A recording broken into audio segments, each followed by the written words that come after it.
Hello बच्चों, नमस्कार। स्वागत है आपका अपने परिवार अंकित एजुकेशन अड्डा पर। आज हम बात करने वाले हैं आपका UP police, UPSI, UP TET और एस टेट के बारे में। ठीक है, सभी एग्जाम में आपका हिंदी पूछा जाता है और बहुत ही अच्छे लेवल से हिंदी पूछा जाता है। आपके एग्जाम में बहुत अच्छे लेवल के क्वेश्चन आते हैं हिंदी के, और आपको हम यहाँ पर हिंदी पूरा फ्री पढ़ाने वाले हैं, वो भी हैंड रिटन नोट्स के माध्यम से। ये हमारे द्वारा लिखा गया पूरा नोट्स है। इसमें हम आज पहला पार्ट कवर कर रहे हैं, तो कुछ बेसिक जानकारी है और आपका पहला वर्णमाला से रिलेटेड कुछ आपकी इन्फॉर्मेशन रहेगी। इसी तरीके से हम 1 बाय 1 आपको हैंड रिटन नोट्स के माध्यम से इसी तरीके से आपको पढ़ाते जाएंगे। और अगर आपको पीडीएफ चाहिए होगा तो कमेंट में लिखिएगा, तो आपको प्रोवाइड करा दिया जाएगा इसका पीडीएफ। ठीक है, बहुत ही अच्छे तरीके से हमने ये सजा कर लिखा है उसको। तो यहाँ पर बात करेंगे हम आज हिंदी के बारे में। तो ये आप अंकित सर के द्वारा यानी कि खुद मेरे द्वारा पढ़ रहे हैं। यहाँ पर ये हमारा पहला आज का पार्ट है। यहाँ पर पहला इसका इंपॉर्टेंट क्वेश्चन बनता है कि जो हिंदी है वो किस भाषा का शब्द है, तो फारसी भाषा का शब्द है। ये नोट याद करके चलना है। जितने सारे इंपॉर्टेंट फैक्ट्स हमने लिखे हैं सारे महत्वपूर्ण हैं। ठीक है, हिंदी जो शब्द है वो किस भाषा का शब्द है, फारसी भाषा का शब्द है। इसके बाद बात की जाएगी कि हिंदी जो है, हिंदी दिवस वो किस दिन मनाया जाता है, तो राष्ट्रीय हिंदी दिवस बोला जाए या हिंदी दिवस बोला जाए, तो ये 14 सितंबर को मनाया जाता है। विश्व हिंदी दिवस की बात करी जाए तो विश्व हिंदी दिवस ये 10 जनवरी को मनाया जाता है। ठीक है, बहुत ही महत्वपूर्ण प्रश्न है ये तीनों के तीनों। ठीक है, बहुत ही महत्वपूर्ण प्रश्न है, ये एग्जाम में बनते हैं प्रश्न। ठीक है, चलिए आगे बढ़े हम अगले प्रश्न की ओर। तो अगले प्रश्न की बात करेंगे। लिखा है अंतर्राष्ट्रीय मातृभाषा दिवस।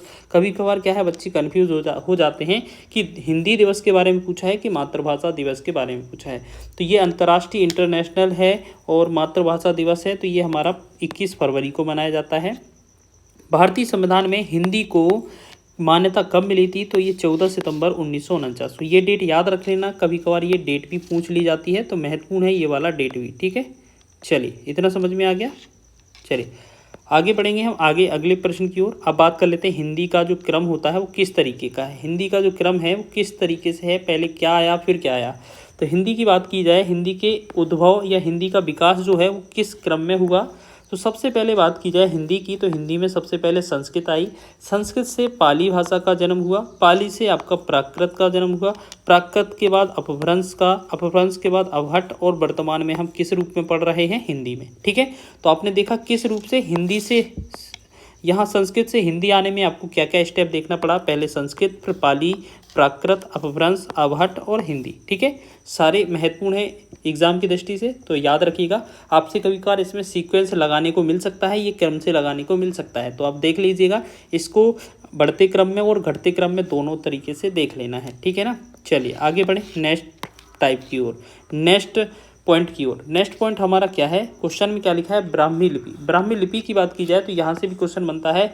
ब्राह्मी लिपि विश्व की सबसे बड़ी लिपि है, और इसका जो निर्माण है या उद्भव है, ये कहाँ से हुआ है, जन्म कहाँ से हुआ है, ये ब्रह्मा के मुख से हुआ है। ठीक है, अगर बात करी जाए इसमें एक ब्राह्मी लिपि से रिलेटेड एक और आती है देवनागरी लिपि। देवनागरी लिपि का जन्म जो है वो किस लिपि से हुआ है, ब्राह्मी लिपि से हुआ है। देवनागरी लिपि की एक खासियत है, एक बात है इंपॉर्टेंट, कि इसकी एक विशेषता है कि ये बाईं से दाईं ओर लिखी जाती है। तो ये महत्वपूर्ण पॉइंट थे, आपको याद रखना है। ब्राह्मी लिपि विश्व की सबसे पुरानी या बड़ी लिपि है, जिसका जो उद्भव है, जन्म है, वो ब्रह्मा के मुख से हुआ है। देवनागरी लिपि, इसका जन्म है वो ब्राह्मी लिपि से हुआ है, और देवनागरी लिपि जो है वो बाईं ओर से दाईं ओर लिखी जाती है। ठीक है, चलिए अब बात कर लेते हैं खरोष्टी लिपि के बारे में। तो खरोष्टी लिपि से रिलेटेड क्वेश्चन भी पूछा जाता है। तो खरोष्टी लिपि की बात की जाए तो इसका अन्य दूसरा नाम क्या है, तो ये गांधारी लिपि के नाम से भी जानी जाती है। ठीक है, यहाँ पर अगर हम बात करेंगे कि गांधारी लिपि के नाम से भी जाना जाता है, तो खरोष्टी लिपि को गांधारी लिपि के नाम से जाना जाता है, और ये दाईं ओर से बाईं ओर लिखी जाती है। ठीक है, ये दाईं ओर से बाईं ओर लिखी जाती है। तो डायरेक्ट इतना ही पॉइंट याद रखिएगा, यही डायरेक्ट पॉइंट बनते हैं आपके एग्जाम में। अब आगे बढ़ते हैं कुछ महत्वपूर्ण भाषा से रिलेटेड लिपियों के बारे में। तो यहाँ पर देख लेते हैं क्या क्या लिखा है। तो महत्वपूर्ण भाषा की बात की जाए और लिपि की बात की जाए, तो एक तरफ हमने भाषा लिखा है, एक तरफ हमने लिपि लिखा है।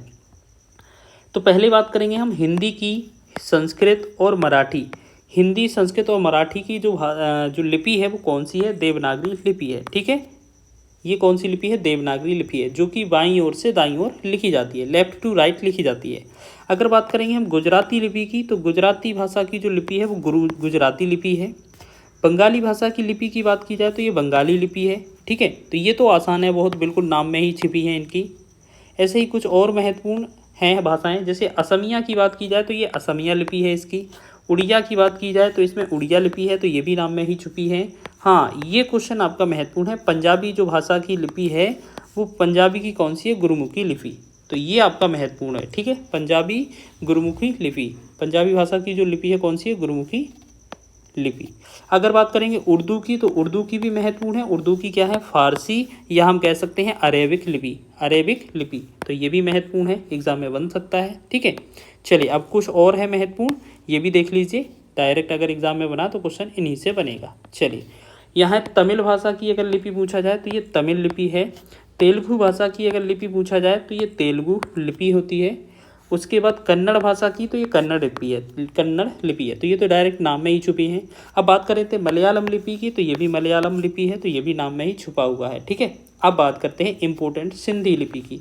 तो सिंधी लिपि जो है ये महत्वपूर्ण है आपकी, और इसकी बात की जाए सिंधु लिपि की, तो ये देवनागरी भी में भी और अरबी दोनों में लिपियों में लिखी जाती है। यानी कि सिंधी जो भाषा है इसकी देवनागरी और अरबी दोनों लिपियों में लिखी भाषा मिलती है इसकी। चलिए अब बात करेंगे कुछ महत्वपूर्ण पॉइंट के बारे में। तो अब आ जाते हैं हम वर्णमाला की टॉपिक पर। तो यहाँ पर हम बात करेंगे वर्णमाला की बात करेंगे। तो यहाँ पर अभी वर्तमान में यहाँ वर्णमाला को दो प्रकार से विभाजित किया गया है कि स्वर और व्यंजन। तो अब इस पर पहले हम वर्णमाला की परिभाषा जान लेते हैं क्या होती है। तो वर्णमाला की परिभाषा होती है, वर्णमाला दो शब्दों से मिलकर बनी है, वो भी कौन सा, वर्ण और माला से, ठीक है। अब वर्णमाला किन दो शब्दों से मिली है, वर्ण और माला के युग से बनी है। अब यहाँ पर एक महत्वपूर्ण परिभाषा पूछी जाती है, तो ये सार्थक परिभाषा हो जाएगी कि वर्णों के सुव्यवस्थित समूह को वर्णमाला कहा जाता है। तो ये आपका एग्जाम की दृष्टि से बहुत ही महत्वपूर्ण है, इसको आप नोट करके चलिएगा, एग्जाम में ये बनता है बिल्कुल ज्यों का त्यों। अगर आपको पीडीएफ चाहिए हो तो इसी वीडियो के लिंक में या वीडियो में कमेंट कर दीजिएगा, आपको प्रोवाइड करा दिया जाएगा पीडीएफ, ठीक है। चलिए तो हम बात करेंगे आगे दो प्रश्न यहाँ से बहुत ज़्यादा बनते हैं आपके। आपने देखा होगा कि भाषा की सबसे छोटी इकाई पूछी गई है, तो छोटी इकाई वर्ण या अक्षर होती है, ठीक है। वर्ण की जगह आपको यहाँ पर अक्षर भी मिल सकता है, ठीक है, वर्ण या अक्षर। चलिए, वर्ण या अक्षर, ठीक। अब बात करेंगे भाषा की सबसे छोटी मौखिक इकाई की बात की जाए तो ये क्या होती है, ध्वनि होती है, ठीक है, मौखिक इकाई। अब छोटी वर्ण है, वर्ण को हम लिखित इकाई भी बोल सकते हैं। भाषा की सबसे छोटी इकाई लिखित में क्या होती है, वर्ण या अक्षर होती है। सबसे छोटी मौखिक इकाई ध्वनि होती है। तो ये दोनों ही महत्वपूर्ण पॉइंट हैं, आप नोट करके चलिएगा, ठीक है ना। आप ये नोट करके चलिएगा, एग्जाम में ये बनते हैं एग्जाम में, तो इस वजह से ये चीज़ आपको याद रखना है, ठीक है ना। चलिए, इतना चीज़ें याद हो जाएंगी आपको। अब आगे बढ़ते हैं हम स्वर के बारे में। अब यहाँ से स्वर के बारे में बात कर लेते हैं, ठीक है, स्वर। तो यहाँ पर हम स्वर के बारे में बात कर रहे हैं। स्वर को संस्कृत में अच कहा जाता है, ठीक है। इसके साथ साथ जिन वर्णों का उच्चारण स्वतंत्र रूप से होता है उन्हें स्वर कहते हैं। बहुत ही महत्वपूर्ण क्वेश्चन है, यहाँ पर ये पॉइंट भी महत्वपूर्ण है कि जो स्वतंत्र होते हैं उन्हें क्या कहा जाता है, स्वर कहा जाता है, ठीक है। तो आप याद रखिएगा, स्वतंत्र रूप से बोले जाने वाले वर्ण क्या होते हैं, स्वर कहलाते हैं। स्वर को संस्कृत में अच कहा जाता है, और इसके साथ साथ आपको याद रखना है स्वर की संख्या 11 होती है, ठीक है। वर्णमाला में टोटल 52 शब्द हैं, ठीक है। नए रूप में आप लोग यहाँ करंट में पढ़ रहे होंगे कि नए में कुछ लोग 53 भी बता रहे हैं, तो आपको फिलहाल पहले 52 का डाटा याद रखना है, ठीक है। तो यहाँ पर 11 स्वर होते हैं, ये याद रखेंगे। अब स्वर कौन कौन से 11 होते हैं, तो छोटा आ, बड़ा आ, छोटी ई, बड़ी ई, ये ऋषि वाला री है, छोटा ऊ, बड़ा ऊ, ए आए ओ आओ। तो इन सब की संख्या कितनी होती है, 11 होती है। बहुत ही महत्वपूर्ण है एग्जाम्पल, ये चीज़ याद कर लेना, एग्जाम में ये बनता है, ठीक है ना। चलिए आगे बात करें। अब बात कर लेते हैं व्यंजन की। तो आपने देखा यहाँ पर कि स्वर की संख्या कितनी थी, 11 थी, ठीक। अब व्यंजन के बारे में बात करेंगे। तो व्यंजन की बात की जाए तो व्यंजन को संस्कृत में हल कहा जाता है, ठीक है। और इन वर्णों का जो उच्चारण है वो स्वर की सहायता से भी किया जाता है, और इन्हें व्यंजन कहते हैं। ये चीज़ याद रख लेना, ठीक है। 2-3 पॉइंट क्या याद रखना है, व्यंजन को संस्कृत में हल कहा जाता है, व्यंजन हमेशा स्वर की सहायता से बोले जाते हैं, और इसे व्यंजन कहते हैं। तो व्यंजन की संख्या पूछा जा सकता है तो 33 होते हैं, ठीक है। अब विकल्प में कोई कहेगा 39 भी होती है, ठीक है, 39 होती है, 37 होती है, 43 होती है, इस तरीके से विकल्प आते हैं, ठीक। 43 होती है, 41, तो 39, 37, 41 इस तरीके से विकल्प होते हैं, तो वो विकल्प पे डिपेंड करता है। ठीक है, हम बिल्कुल इसका डिटेल बताएंगे ताकि इसका आपका कन्फ्यूजन दूर हो जाए। लेकिन बेसिकली पूछा जाए कि अगर आपके व्यंजन कितने हैं, तो 33 होते हैं। ठीक, अब इनमें 33 व्यंजन में कौन कितना होता है, तो आपको बता दें कि 25 इसमें स्पर्शी व्यंजन होते हैं, 4 इसमें ऊष्म व्यंजन होते हैं और 4 इसमें अंतस्थ व्यंजन होते हैं। अगर इन तीनों को ऐड करेंगे तो ये हमारा कितना हो जाता है, 33। तो 33 जो वर्ण होते हैं इनका आपने लेखा जोखा देख लिया है कि कौन कौन से वर्ण होते हैं। ठीक है, ये आपका एक तरीके से रिवीजन भी हो जाएगा, और अगर आपको ये PDF लिखना है अपने अच्छे तरीके से नोटबुक में, तो आप ये लिख सकते हैं PDF लेकर। ठीक है ना।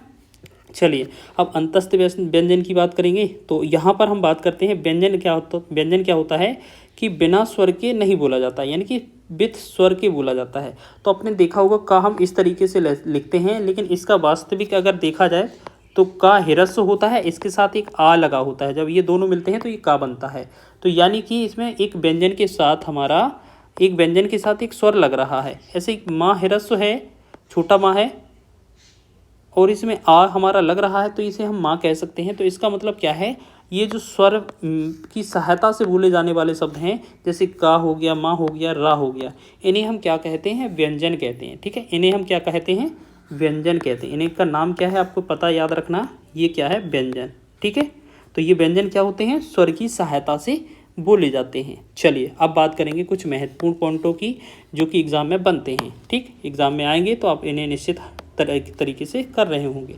यहाँ लिखा है स्वर रहित व्यंजन जब स्वर सहित व्यंजन से, क्या लिखा है, स्वर रहित व्यंजन जब स्वर सहित व्यंजन से।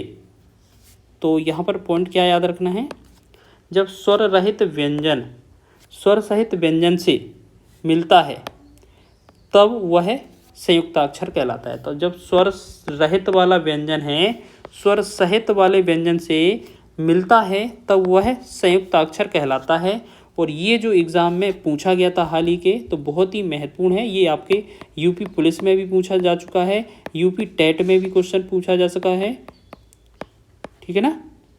तो इस तरीके से ये जो प्रश्न है आपको याद रखने हैं, किस तरीके से प्रश्न बनते हैं एग्ज़ाम में। चलिए, अब बात कर लेते हैं यहाँ पर संयुक्ताक्षर कहलाता है। संयुक्ताक्षर की अगर एक आध एग्जाम्पल देखा जाए तो एग्जाम्पल में हम क्या ले सकते हैं, जैसे का प्लस सा, का और सा मिलकर ये छा क्षत्रिय बनाते हैं। तो कुल मिलाकर ये छा जो है ये आपका संयुक्ताक्षर है। जैसे जा प्लस या मिलकर आपका क्या बनता है, तो ये भी आपका संयुक्ताक्षर है, जिसे आप जानते हैं ना संयुक्त व्यंजन के नाम से, वो आपके संयुक्ताक्षर के अंतर्गत आते हैं। और 4 आपके स्वर भी आते हैं। टोटल अगर संयुक्त अक्षर की ये बात की जाए तो ये 8 होते हैं, वो हम आगे देखने वाले हैं, आप देखेंगे आगे। चलिए, अब बात कर लेते हैं हम यहाँ पर वर्णमाला की। बहुत ही शानदार तरीके से लिखा है आपके लिए, और आशा है आप सभी को पसंद भी आ रहा होगा हमारा लेख लिखना। चलिए, बात कर लेते हैं वर्णमाला की अब। तो वर्णमाला में अब एक एक करके 1 बाय 1 प्रकार पढ़ते चलेंगे। वर्तमान लेखन के आधार पर वर्णों की संख्या 52 है। ठीक है, तो ये चीज़ है, 52 का ब्यौरा है। कुछ लोग 53 बताते हैं, वो 53वां नया ऐड किया गया है। तो अभी फ़िलहाल हम 52 का रिलेटेड बताते हैं, जो एग्ज़ाम में बने थे क्वेश्चन इसी से रिलेटेड। ठीक है, वर्तमान में 52 लेखन के आधार पर वर्णों की संख्या 52 होती है। तो अब देखेंगे 52 वर्ण कौन कौन से हैं, तो इनको देखो सीधा देखते हैं। 11 स्वर होते हैं आपके। ठीक है, 25 इसमें व्यंजन होते हैं, वो भी कौन से वाले, यहाँ पर हम नाम लिखना भूल गए हैं, तो यहाँ पर हम लिख देते हैं आपके 25 कौन से हैं, स्पर्शी व्यंजन होते हैं। ठीक है, स्पर्शी व्यंजन कौन से हैं, स्पर्शी व्यंजन हमारे 25 होते हैं। ठीक, उसके बाद आपसे पूछा जाए 4 अंतस्थ व्यंजन होते हैं, 4 ऊष्म व्यंजन होते हैं, 4 संयुक्त व्यंजन होते हैं, 2 द्विगुण या उच्छिप्त व्यंजन होते हैं, और 2 अयोगवाह व्यंजन होते हैं। इस प्रकार सभी को टोटल करेंगे तो ये कितना 52 बन रहा होगा। तो 52 वर्णों का जो लेखा जोखा है वो इस प्रकार है, और हम इसको कहते हैं कि ये आपको नोट या रट लेना है, सीधा याद रख लेना है। एग्ज़ाम में यहाँ पर जरूर क्वेश्चन बनेगा यहाँ से। ठीक है, चलिए अब हम देखेंगे इनके जो 11 स्वर होते हैं उन्हें किस तरीके से वर्गित किया गया है, स्पर्शी व्यंजन कौन कौन से हैं, इन्हें किन वर्गों में बांटा गया है, अंतस्थ व्यंजन कौन कौन से हैं, ये सभी के सभी हम 1 बाय 1 सारे कवर करेंगे। ठीक है ना। तो फिलहाल आपने इतने देख लिए होंगे। चलिए आगे बढ़ें।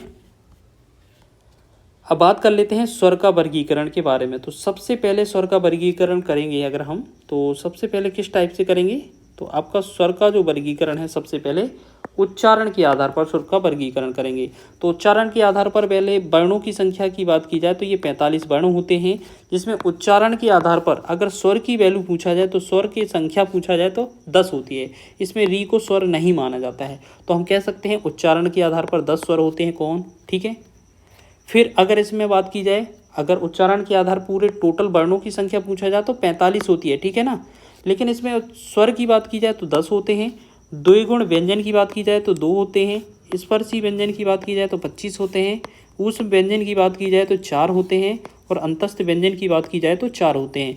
टोटल मिलाकर ये भी कितना 45 होते हैं, जो कि यहाँ पर बताया गया है कि उच्चारण की दृष्टि से जो वर्ण होते हैं वो कितने होते हैं, आपके 45 होते हैं। जब 45 अगर वर्ण है तो 45 का लेखा जो का हमने है वो इस तरीके से देख लिया है, ठीक है। चलिए, शानदार तरीके से आप इनको भी लिख रहे होंगे। अब बात करते हैं स्वरों के वर्गीकरण के बारे में। तो यहाँ पर 1 बाय 1 अब देख रहे हैं आगे। हिंदी में कुल स्वरों को 3 प्रकार से बांटा गया है, 3 प्रकार से वर्गीकृत किया गया है, ठीक है। 3 प्रकार से वर्गीकृत किया गया है। तो अब हम इसमें बात करेंगे। यहाँ पर पहला स्वर होता है हिंदी ह्रस्व स्वर, जिसे हम एक मात्रिक स्वर भी कहते हैं। ह्रस्व स्वर का मतलब होता है एक मात्रा का समय, ठीक है। तो यहाँ पर देखेंगे, यहाँ पर क्या होगा, यहाँ पर बहुत ही शानदार तरीके से आपका एग्जाम्पल या डेफिनेशन हो जाएगी कि जिन स्वरों का उच्चारण करते समय कम समय लगता है उन्हें ह्रस्व स्वर कहते हैं। या हम यहाँ पर ये भी कह सकते हैं कि कम समय की जगह हम यहाँ पर एक मात्रा का समय लगता है, इस तरीके से भी लिख सकते हैं, ठीक है। और इसकी बात की जाए तो एक इम्पोर्टेंट पॉइंट यहाँ भी है कि इन्हें मूल स्वर के नाम से भी जानते हैं, इन्हें मूल स्वर कहा जाता है। तथा ह्रस्व स्वरों की संख्या 4 होती है, इन्हें एक मात्रिक स्वर भी कहा जाता है, ठीक है। यही चीज़ हमने आपको बताया था कि इन्हें मूल स्वर भी कहा जाता है, ह्रस्व स्वर की संख्या 4 होती है और एक मात्रिक स्वर भी इन्हें कहा जाता है। शानदार तरीके से आप लिखिएगा। अच्छा, इनका एग्जाम्पल देख लेते हैं कौन कौन से होते हैं। छोटा आ, छोटी ई, छोटा ऊ और री, ये जो 4 स्वर हैं ये आपके ह्रस्व स्वर होते हैं, ठीक है। अब बात करते हैं दीर्घ की। अब दीर्घ स्वर की बात करेंगे तो यहाँ पर दीर्घ स्वर में देखेंगे क्या क्या है। दीर्घ स्वर में दीर्घ स्वर को आप लिखेंगे तो यहाँ जिन स्वरों का उच्चारण करते समय ह्रस्व स्वर की अपेक्षा अधिक समय लगता है या दुगना समय लगता है उसे दीर्घ स्वर कहा जाता है। इसे हम दीर्घ भी कहते हैं। एक मात्रिक को लघु स्वर कहा जाता है, दीर्घ मात्रिक स्वर को या दीर्घ स्वर को गुरु स्वर भी कहा जाता है, जिसमें 2 मात्राएं होती हैं। इसमें दीर्घ स्वर में 2 मात्राएं होती हैं। अब यहाँ पर देखिएगा इंपॉर्टेंट पॉइंट कि इन्हें द्विमात्रिक कहा जाता है, बिल्कुल 2 मात्राएं होती हैं, ठीक है। इनकी संख्या 7 होती है। देखिए, इन्हीं से क्वेश्चन बनते हैं कि ह्रस्व स्वर की संख्या 4 होती है, कौन कौन से हैं, ठीक है। छोटा आ, छोटी ई, छोटा ऊ, छोटा ई, ठीक है। उसके बाद अगर पूछा जाए छोटा आ, छोटा ई, छोटा ऊ और री, ये 4 स्वर होते हैं ह्रस्व, ठीक है। और मूल स्वर भी कहा जाता है उन्हें। ऐसे दीर्घ कितने होते हैं, 7 होते हैं। अब दीर्घ 7 स्वर जो दीर्घ होते हैं 7 होते हैं, उनकी संख्या कौन कौन सी है देखेंगे। 7 कौन कौन से हैं। बड़ा आ, बड़ी ई, बड़ा ऊ और ए आए। देखो बड़ा ई, देखो बड़ा आ, बड़ा ई, बड़ा ऊ, ए आए, ओ आओ, ये जो होते हैं 7 होते हैं। ये 7 होते हैं द्विमात्रिक स्वर, ठीक है। चलिए, अब बात कर लेते हैं हम तीसरे की। तीसरा जो होता है वो होता है हमारा कौन सा होता है, प्लुत स्वर। प्लुत स्वर की बात की जाए तो जिन स्वरों का उच्चारण करने पर ह्रस्व एवं दीर्घ की अपेक्षा अधिक समय लगे या स्वर की जो ह्रस्व स्वर है उसके 3 गुना समय लगे उच्चारण करने में, तो उन्हें हम प्लुत स्वर कहते हैं, ठीक है। इनकी एक इम्पोर्टेंट बात याद रखना कि इन्हें त्रिमात्रिक स्वर भी कहते हैं, यानी कि 3 मात्राओं का स्वर होता है। और जैसे इनकी एग्जाम्पल अगर देखा जाए, जो मंत्रोच्चारण में बोलते हैं ना, ओम बोलते हैं, राम बोलते हैं, जैसे ये मंत्रोच्चारण वाले जो सभी शब्द होते हैं वो इसी स्वर के अंतर्गत आएंगे, ठीक है। एक बार तो क्वेश्चन ऐसे भी बना था कि ओम को किस तरीके से लिखा गया था, ठीक है। तो इस तरीके का आंसर आपका सही था। तो ये चीज़ आपको याद रखना है, एग्जाम में बनते हैं डायरेक्ट, ठीक है। अगर आपको थोड़ा फास्ट लग रहा है तो आप एक बार और वीडियो देख लीजिए और अच्छे से नोट कर लीजिए ताकि आपको अच्छे से समझ में आ जाए। हम सारा जो पार्ट है 1 बाय 1, चाहे वर्णमाला का हो चाहे कोई भी हो, हम 1 बाय 1 सारा पार्ट आपको कवर कराएंगे इसी तरीके से, ठीक है, हैंड रिटन नोट्स के माध्यम से। चलिए, यहाँ पर बात करेंगे अब मात्रा के आधार पर। तो मात्रा के आधार पर 3 भेद होते हैं। जैसे एक होती है लघु मात्रा या लघु स्वर, जिसे हम ह्रस्व बोलते थे, अभी बताया था। छोटा आ, छोटी ई, छोटा ऊ और री, इसमें 1 मात्रा होती है, ठीक। अगला होता है गुरु स्वर, जिसे हम दीर्घ स्वर के नाम से जानते हैं। इसमें बड़ा आ, बड़ी ई, बड़ा ऊ, ए आए ऊ औ। इसमें हमारा दो, ये गुरु इस टाइप से लिखा जाता है, दो मात्रा होती है, ठीक है। प्लुत स्वर को हम बात करेंगे तो ये ओम हो गया या ओम इस तरीके से हो गया, राम हो गया, या मंत्र उच्चारण करने वाले शब्द प्लुत स्वर के अंतर्गत आएंगे, ठीक है। तो ये भी आपने अच्छे से समझ लिया होगा। अब बात कर लेते हैं उत्पत्ति के आधार पर स्वर के भेद कौन कौन से हैं। तो उत्पत्ति के आधार पर बात की जाए तो ये दो भेद होते हैं उत्पत्ति के आधार पर। कौन कौन से होते हैं? तो पहला मूल स्वर होता है, जिन्हें स्वरों का निर्माण एक खंड के द्वारा हुआ हो उसे मूल स्वर कहते हैं, यानी कि इन्हें विघटन नहीं किया जा सकता है, ये एक ही खंड के बने होते हैं। जैसे इनकी संख्या 4 होती है, ये चीज़ आपको नोट करना है। जैसे छोटा आ, छोटी ई, छोटा ऊ और ई, ये 4 होते हैं। कभी इनको आपने तोड़ते हुए देखा? नहीं देखा होगा ना। तो मूल स्वर कितने होते हैं? 4 होते हैं, जिन्हें हम तोड़कर नहीं लिख सकते हैं। एक ही खंड के द्वारा इनका निर्माण होता है या एक ही खंड से ये बने होते हैं। आगे बात करते हैं हम संधि स्वर के बारे में। तो संधि स्वर के बारे में बात करेंगे अगर, तो यहाँ लिखा हुआ है स्वरों का, जिन स्वरों का निर्माण दो खंड के द्वारा होता है उन्हें संधि स्वर कहा जाता है, या दो खंड से मिलकर बने होते हैं, ठीक है। ये दो प्रकार के होते हैं, इनका भी याद रखिएगा। ये क्वेश्चन क्या है, याद रखिएगा कि ये जो संधि स्वर होते हैं ये दो प्रकार से होते हैं। कुछ सजाती होते हैं, कुछ विजाती होती हैं, ठीक है। जैसे हम देखेंगे यहाँ पर पहले सजाती के बारे में, सजाती स्वर। तो यहाँ जो स्वर समान जाति के हों या समान जाति के योग से निर्मित होते हों उन्हें सजातीय स्वर कहते हैं, और इन्हें मूल दीर्घ के नाम से भी जाना जाता है। मूल दीर्घ स्वर कितने होते हैं? तो क्वेश्चन में ये पूछा भी गया है कई बार। तो इनकी संख्या 3 होती है, बड़ा आ, बड़ी ई, बड़ा ऊ, ये मूल दीर्घ स्वर होते हैं। तो याद रखेंगे ये कौन कौन से हैं मूल दीर्घ स्वर। कितने होते हैं? 3 होते हैं। बहुत ही महत्वपूर्ण क्वेश्चन है, इनकी संख्या 3 होती है। आगे बात करेंगे हम विजाति के बारे में, ठीक है। अच्छा, यहाँ पर सजाती तो समझाया नहीं हमने। तो जहाँ छोटा आ, बड़ा आ, या बड़ा आ, छोटा आ मिलकर बड़ा आ बनाते हैं तो ये समान जाति के होते हैं।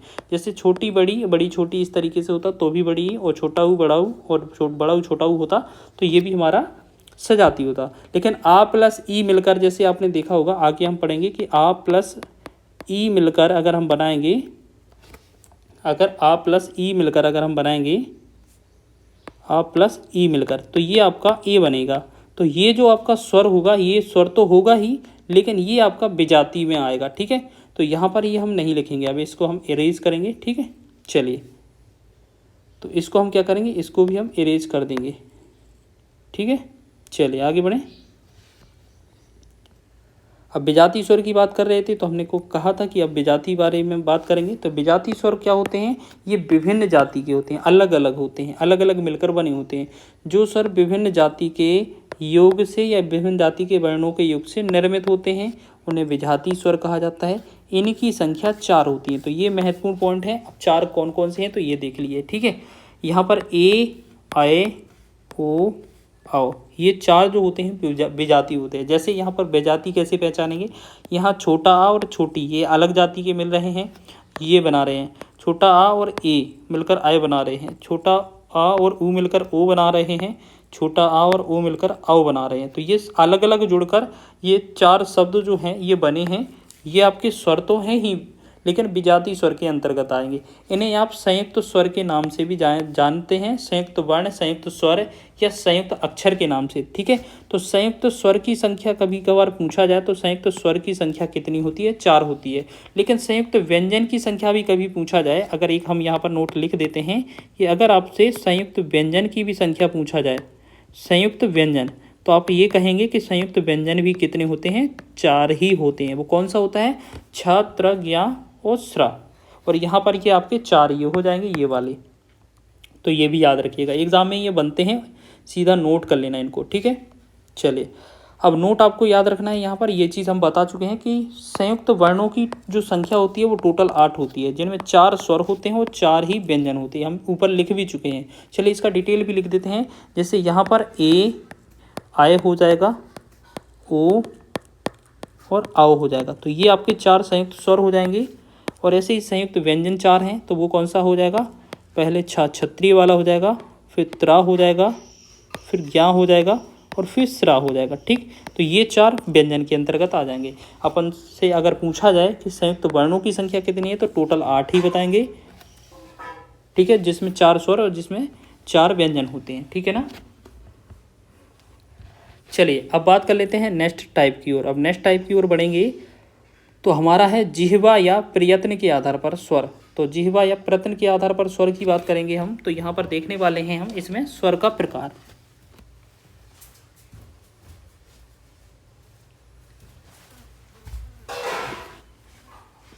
चलिए यहाँ पर बात करेंगे हम यहाँ पर, तो यहाँ पर जिह्वा के आधार पर स्वर हैं ये कितने, 3 प्रकार के होते हैं। कौन कौन से होते हैं? अग्र स्वर होता है, मध्य स्वर होता है और पश्च स्वर होता है। 3 स्वर होते हैं।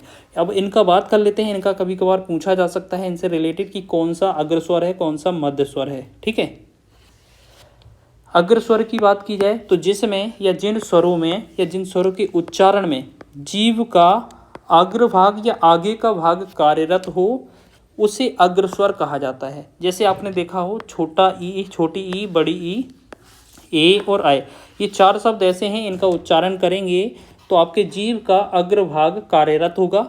ठीक है, ये इनकी मदद से बोले जाएंगे, तो ये अग्र स्वर के अंतर्गत आएंगे।